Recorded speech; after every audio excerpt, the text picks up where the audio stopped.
Hello, everyone. My name is Daniel Rhodes. I'm the undergraduate director for the social work program here at UNC Greensboro.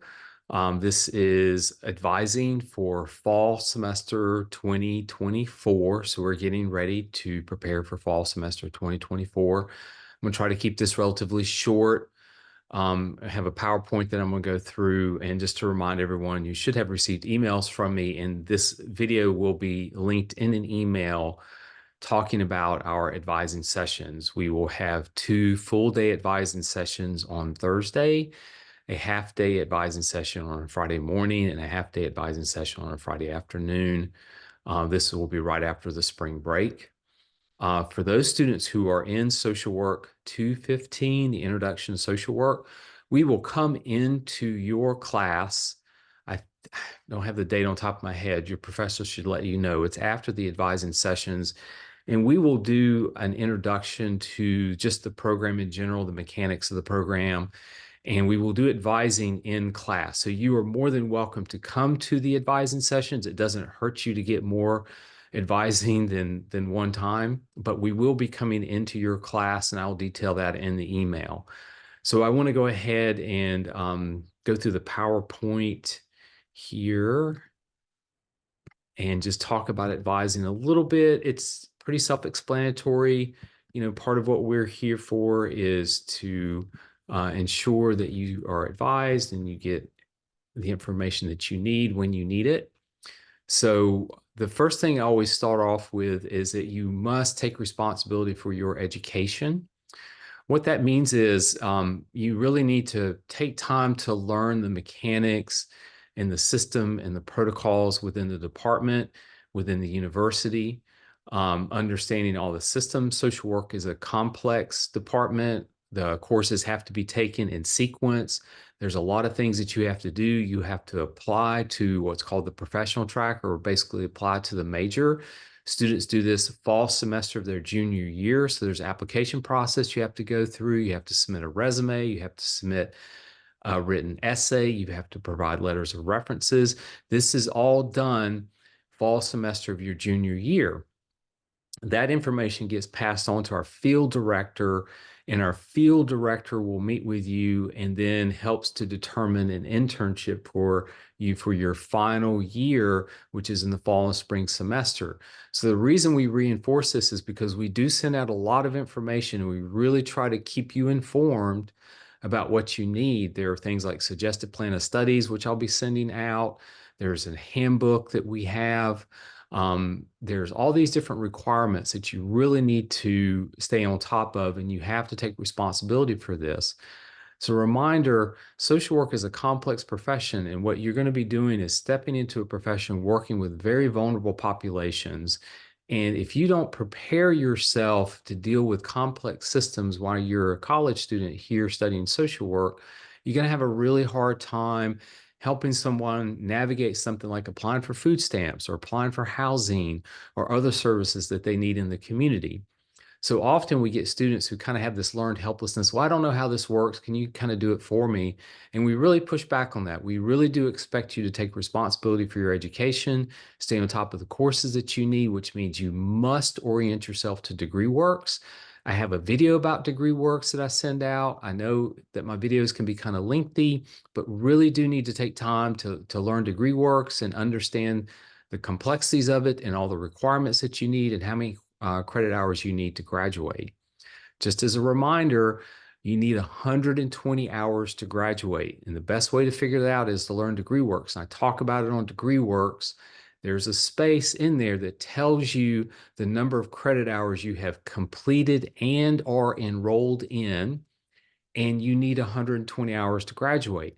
And it happens every spring semester. I have students come up who are in their final semester, and for whatever reason, they're like, oh, I didn't make the 120 credit hours. I don't know how this happened. I'm at 119. I'm 118. And I explained to them, like, you must pay attention to degree works. It calculates that. Degree works is not going to lie to you. Students have done things like they've gone down the list and they've counted the numbers of the courses themselves, and they say, oh, degree works is not correct. DegreeWorks is not going to lie to you. There's a very specific space I will talk about in advising. It is in the DegreeWorks video, how to orient yourself to DegreeWorks. It's all there for you to determine and figure out what your credit hours are and what you need to graduate. So you should and you must learn DegreeWorks. I can't reinforce that enough. And really try to help each other out. One of the reasons that we have advising as a group session is because we really do like students to talk to each other, because you are the best experts in what these classes are. Students will often ask me like, well, what's this class like? You know, like a history class or a religions class. And like, I don't know. I don't take these classes. You know, I may know the faculty person personally, but I don't know what their class is like. You all take classes, and I would really like for you to communicate with each other. We've created this Canvas page. I'll try to remember to set up a discussion board on it. But there's other ways that you all can communicate with each other that's not like Canvas. So when we have the group advising, I would like for students to come in with these questions and really try to help each other, because somebody may have taken a class and you can say, I don't know what class to take for this specific requirement. And somebody in that group session is like, well, this is a class I took and I really liked it, or this class I felt was a little bit too challenging for me. So I really would take the time, and this is one of our ethical guidelines is the importance of human relationship. And we really try to reinforce that throughout the process of our program while you're in there. And this is the time and the opportunity to really develop this relationship with each other, is helping each other out when it comes to advising. Freshmen and sophomores, you need to continue to focus on your general education courses. You need to have them completed before you enter the field placement your senior year. That is a requirement, but we also are flexible with you. But we really want you this first couple of years to be focused on completing those general education requirements. And I have to remind students, because I know that there's courses on there like math courses and science courses that are required by the university. We have no control over that. So if you find you're a little bit challenged with math courses or science courses, it's unfortunate we can't do anything to take those away. You have to take those courses. So when you look at DegreeWorks, unless you've transferred in with an Associate of Arts degree, the top part is what's called the MAC, which is the Minerva Academic Curriculum. That's all. I talk about that in the Navigating DegreeWorks, and below that is the social work curriculum. And the MAC curriculum is the curriculum that the university has designated for the general education requirements for students to get their bachelor's degree. And those are required courses. And so what they'll do is they'll have a course like, I'm trying to think of the math, of course, quite quantitative reasoning. It's just a fancy term for math. But what that means is there's a number of math courses that you can take, and we'll talk about that here in a little bit. But you know, when you see these courses up on the under the MAC, what's the general education requirements, which is called the MAC Minerva Academic Curriculum, these are required for students. So you do need to try to get those completed before you enter your field placement your senior year. Sophomores, you'll need to take Social Work 215, Introduction to Social Work, sometimes your sophomore year. If the course is full, you need to let us know, let me know, or whomever the BSW director is, so we can get you in there. Not completing Social Work 215 can put you back an entire year. And so we really want to make sure that you stay on track. We discourage freshmen from taking Social Work 215 because, going back to this idea of creating relationships, generally students in 215 are moving through the program as a cohort. When you completed 215, you're going to get at Social Work 310, 311, and 315 fall semester of your junior year.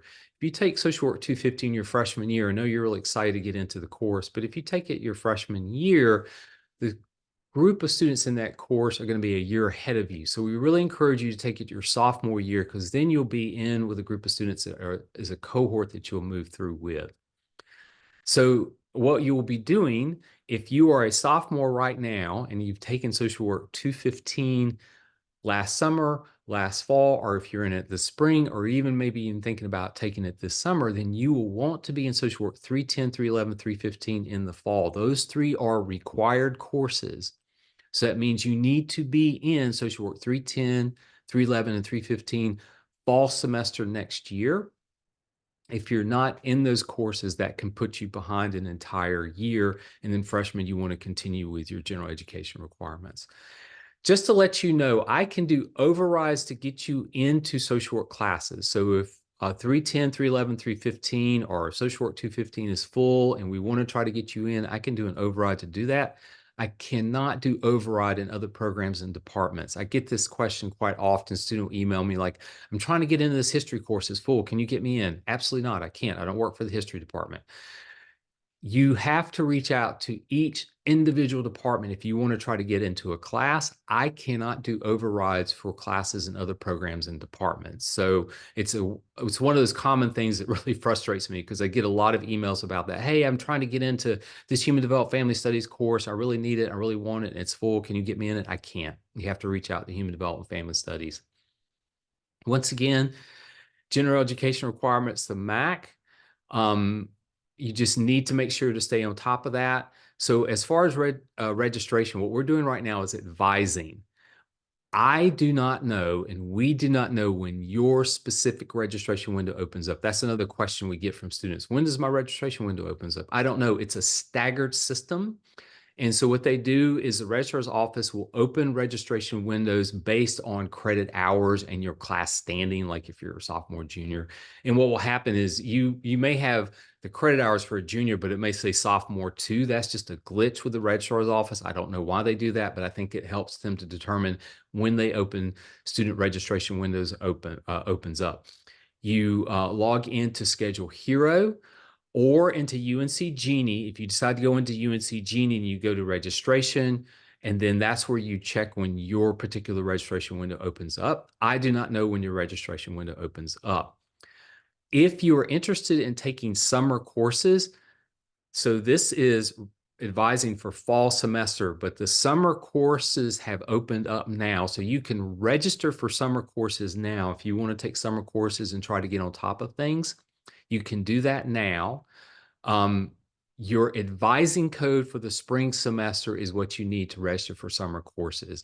And I've gotten a lot of emails. You may have lost it, but if you have it in your email, if you have it written down, check. If not, pop in my office hours and I'll try to get that number to you. And I will try to remember to bring spring registration numbers. I usually bring the old registration numbers. I'll try to remember to bring spring registration numbers with me during advising so that if you've forgotten it, or if you lost it, we will try to get that to you. Winter session courses, that you don't have to worry about that right now, but in the fall semester, for students who find that they're getting behind, there is the option of winter session courses, and I will talk about that during the fall semester. And so just to kind of put that on your radar, that there are winter session courses. And if you feel like you're getting behind with your credit hours and you want to stay ahead of those, you can take winter session courses, but they're not open right now. And you won't be able to see them until sometime later in the fall semester. Under the general education requirements of the Minerva academic curriculum, you have to take a math course. It's called quantitative reasoning. This is a requirement of the university. So you have a choice, and I mean very clear about this because students get confused with this. You have a choice. You can take Statistics 108, and that meets the quantitative reasoning or the math requirement for the university, and it meets the data analysis requirement for social work. Social work has a requirement for a data analysis course. Statistics 108 is not an easy course. And what the university has done is they have developed a pre-qualifying test now. And if you make below, my understanding, if you make below like a 70 on the pre-qualifying test, before you can register for Stats 108, if you make below 70 on the pre-qualifying test, then you take Stats 108, and then there's an additional credit like a lab. I don't think they call it a lab, but they have an additional credit that you take if you make below that 70 mark. And that's because they want to make sure students are successful in that course because it's a challenging course. If for whatever reason you feel uncomfortable with taking Stats 108, I would strongly encourage students to take Math 112. Math 112 is topics of math. It is the least challenging of the math courses. Once again, this is how students interpret things, because students will take this course and then it's a math course. It's a difficult course. And students will get upset and they're like, oh, you said this course was easy. I have never said that any course is easy. It is the least challenging of the math courses. They increase in how challenging they are based on the numbers. College algebra is more challenging. Calculus, as they go up, they become a lot more challenging. And so Math 112 is the math course for liberal arts students, topics of math. And then you can take, excuse me, Social Work 350, which is our data analysis course, which I call Stats Light.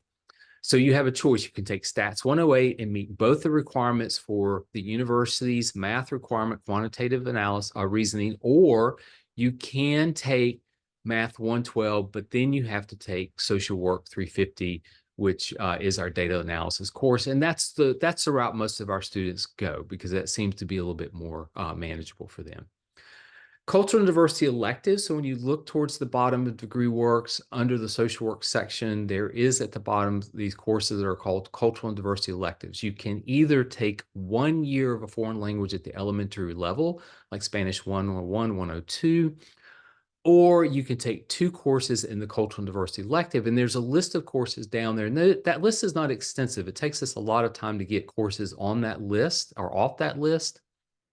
So any course that would meet diversity is a course that we will consider for the cultural and diversity electives. As I've have here in the last sentence, any course you take in women, gender, sexuality studies or African American, African diaspora studies, we will count towards a cultural and diversity elective. The glitch with this is if it's not listed in that section, you need to meet with us, because we have to do what's called a curriculum modification. It's not going to happen automatically. So you need to meet with us, and we do a curriculum modification to have that course count. And it's usually done the semester after you take the course. But, I have an example up here of English 209, which is non-Western literature, post-colonial development. I don't think that's on there. I think it's only offered maybe every other year or something like that. So, any course that would potentially meet the cultural and diversity elective requirements, we will count towards that, even if it's not listed on there. You just have to meet with us to make sure. Grade replacement. So it's essential that students maintain a 2.5 GPA to be admitted to the program and to continue to move forward in the program. Students must have a 2.5 GPA. Your GPA may fall below 2.5, and that's fine. We'll work with you. Students will make mistakes. We all make mistakes. And so what we do is we will refer you to the Student First Office, and they have what is called a grade replacement. Now, when I wrote this a couple of years ago, I think we were only up to 3 grade replacements. I think the university has passed a policy where you could probably take up to 5 grade replacements. I don't know. Check with the Student First Office and they will let you know. What that means is if you make a D in a course, say American Politics, Political Science 200, or an F in that course, and it really has brought your grade down, this will really impact students who are transfer students, because your grade GPA starts calculating when you start at the university, not from your previous grade point average from your previous institution. So sometimes grades can really pull your GPA down. What you can do is you can retake that course. It has to be the same course. It doesn't have to be with the same professor, but it does have to be the same course. So if you make an F in Political Science 200 or an F in Biology, you have to retake that course, not the same professor, that course. And then you have to make a higher grade, and then you have to reach out to the Student First Office and fill out a grade replacement form and submit it to them. Grade replacement doesn't happen automatically. So if you retake the course, but don't submit the grade replacement, it's not going to pull up your GPA.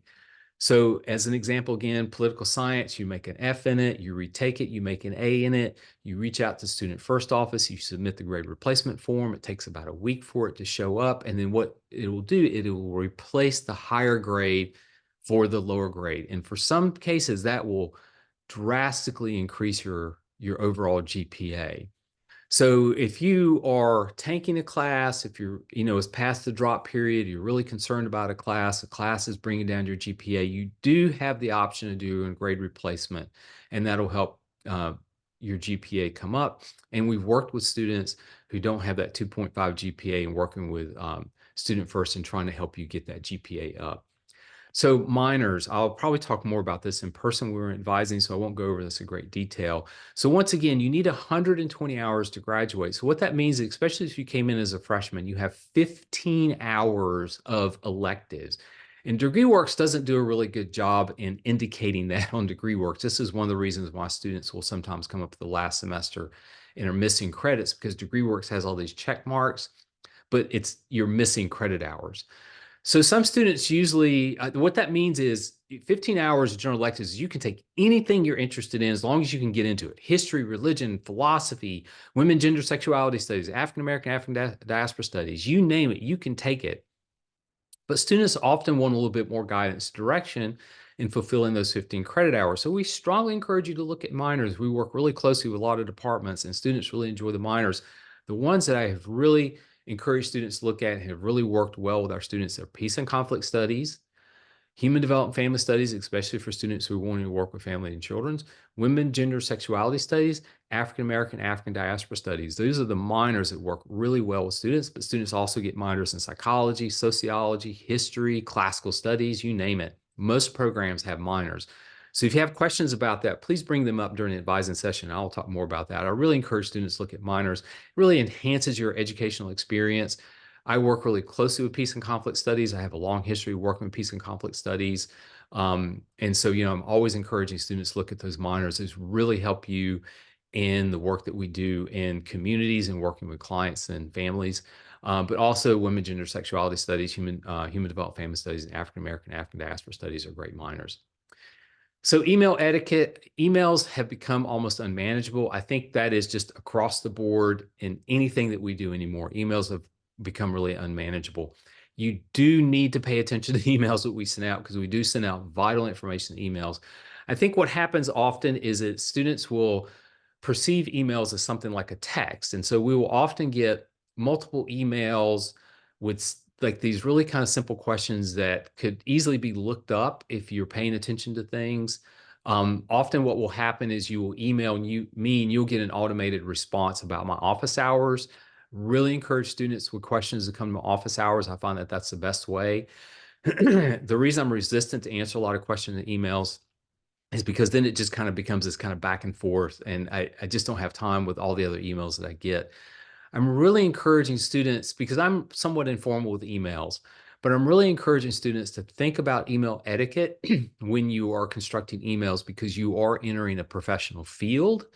And one of the things that's going to happen is you've got service learning and intro course, you have service learning in our policy course. So that means you're going to have to reach out to agencies to do volunteer work.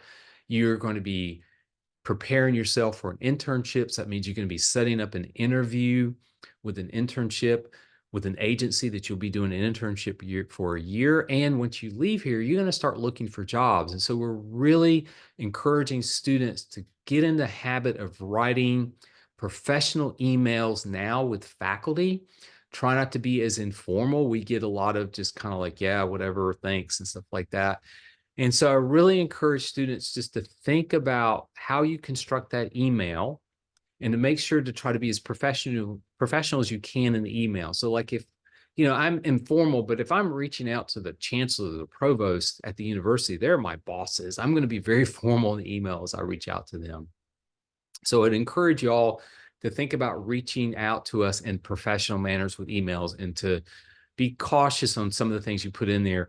And just as a kind of final thing there on the and the signature, you have a signature.